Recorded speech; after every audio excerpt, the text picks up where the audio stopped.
Buongiorno a tutti. Good morning, and thank you very much to Maria Grazia Mattei for the invitation. It is very important for me to be here with you today because, I'm a philosopher, so I try, however, and think about what's happening in the contemporary world. I think about all our experiences, and I try and imagine the future and invent new concepts to imagine this future. This morning I have learned so many things, and it's important, therefore, to have experiences. Otherwise, it's really hard to be a philosopher.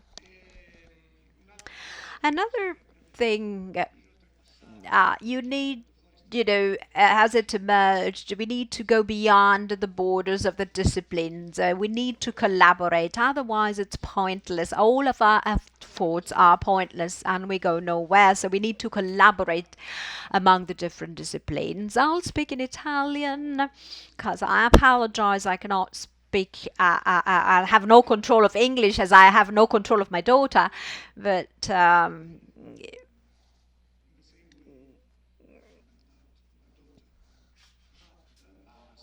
so I was saying, my books have been translated into English. So if you send me an email, if you want to go deeper, I can send you out my books in English. So send me an email and I'll attach my books to my response mail. So, a philosopher that works with metaphysics. Meta means going beyond the reality that we normally perceive. It's actually hard to understand what we normally perceive. What is it? Maybe it's just electrical streams or flows that take place in our neurotransmitters. We maybe don't know exactly what the reality is, but we can start reasoning around those strange bodies that we call virtual bodies. Now, these strange creatures are environment bodies or image bodies. I will use different expressions, but it is something that happens in a relationship between a life body, like my body, your body, a body with a neo-technological prosthesis made more sensitive, so with a technological prosthesis attached to it, and that uses a strange type of language and with algorithm that become phenomena that manifest themselves and become bodies themselves. They become feelings, perceptions, they become imagination, they become thoughts. And from my viewpoint, the ontological question there is that these virtual bodies are relationships. This is very important to me because, from a philosophical viewpoint, we can understand that it's not just matter things, objects coming into relation among themselves. Or that entertaining a relationship among themselves. This has it. We have always thought about, things with a relationship among them, but actually, it's in uh, in the case of something that is happening.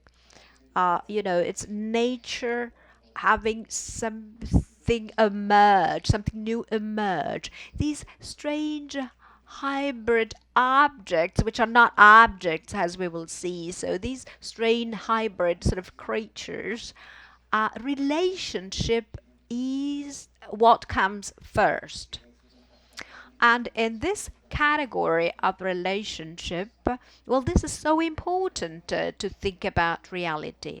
It's not just the relationship between this body with a technological prosthesis and what's around it, but it has an ethical and political meaning to it.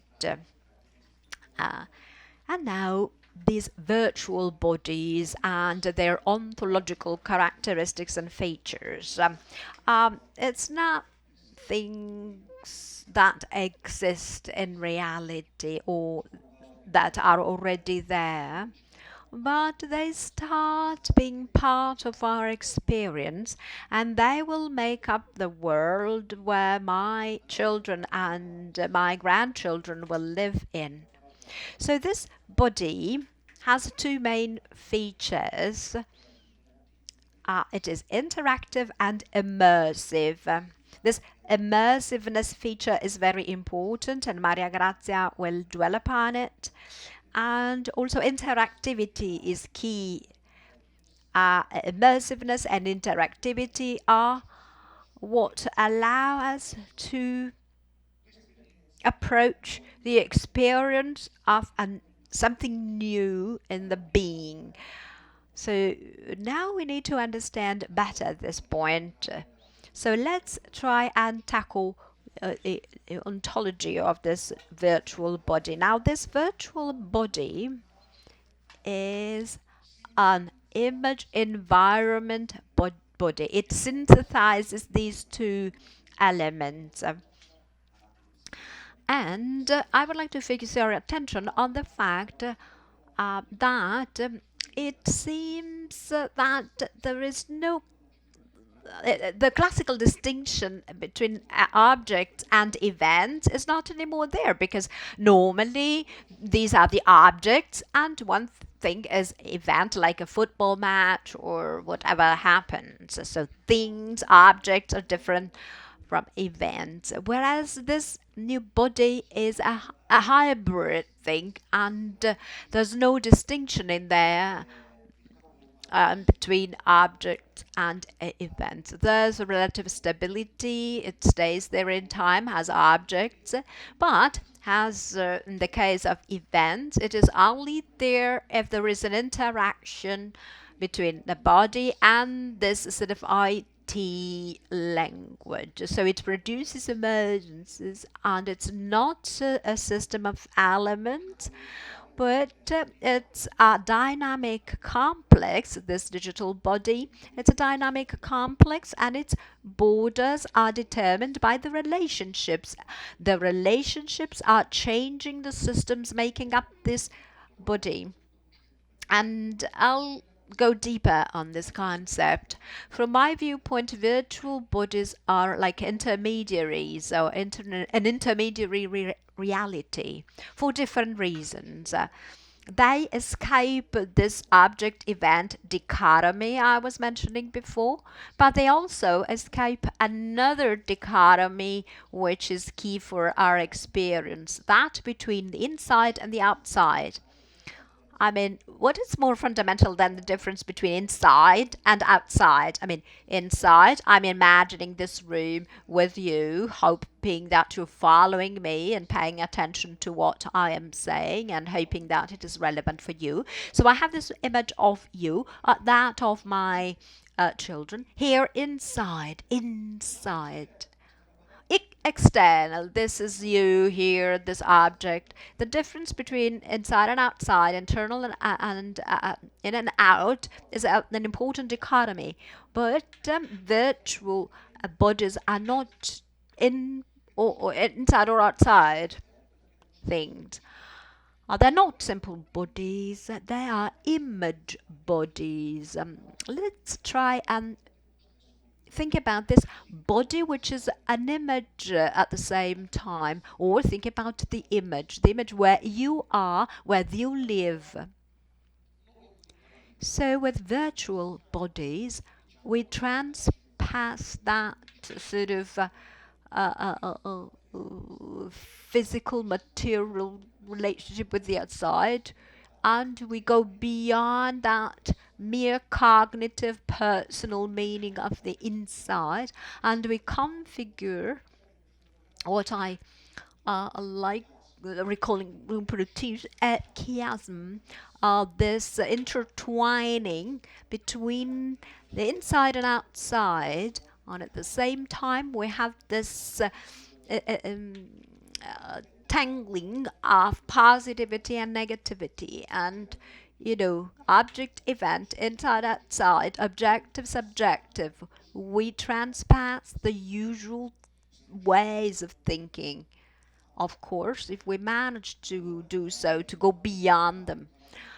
So this virtual body environment body also is where the space itself is the outcome of an interaction, and the world, the virtual world, is not happening because of distances, but because of immersion. So the virtual body being perceived as other becomes an effect. So reality as an effect has a pathos and the imagination. So the virtual body is primarily an intermediating sort of thing in between subject and object, in and out. It's a border that becomes a territory you can navigate in. So we are here in this sort of environment body, and there's a definition by Philip Keo, a philosopher, that says that virtual body is an artificial window providing access to an intermediary world. So it's not like the Albert window providing access to another world through per perspective. No, I can get inside that other world. It's a window that provides access to this world, and at the same time, it's like a threshold we have to to to go through. It's like be there in between, and this is the meaning of meta, transpassing, going over that threshold, but at the same time you're staying there. Do I still have a minute? Yeah, so one last important aspect is the relationship between natural and artificial. The digital body is at the same time natural and artificial. Starting from Aristotle, we in the second book of physics, we were used to distinguish between the nature's bodies and those bodies that were produced thanks to the technique. The virtual body is not just an object event in and out, subject and object, but it is also something that is a quasi living, as its autonomy. It belongs to physis and technes together in their structural relationship. So, something new in this world.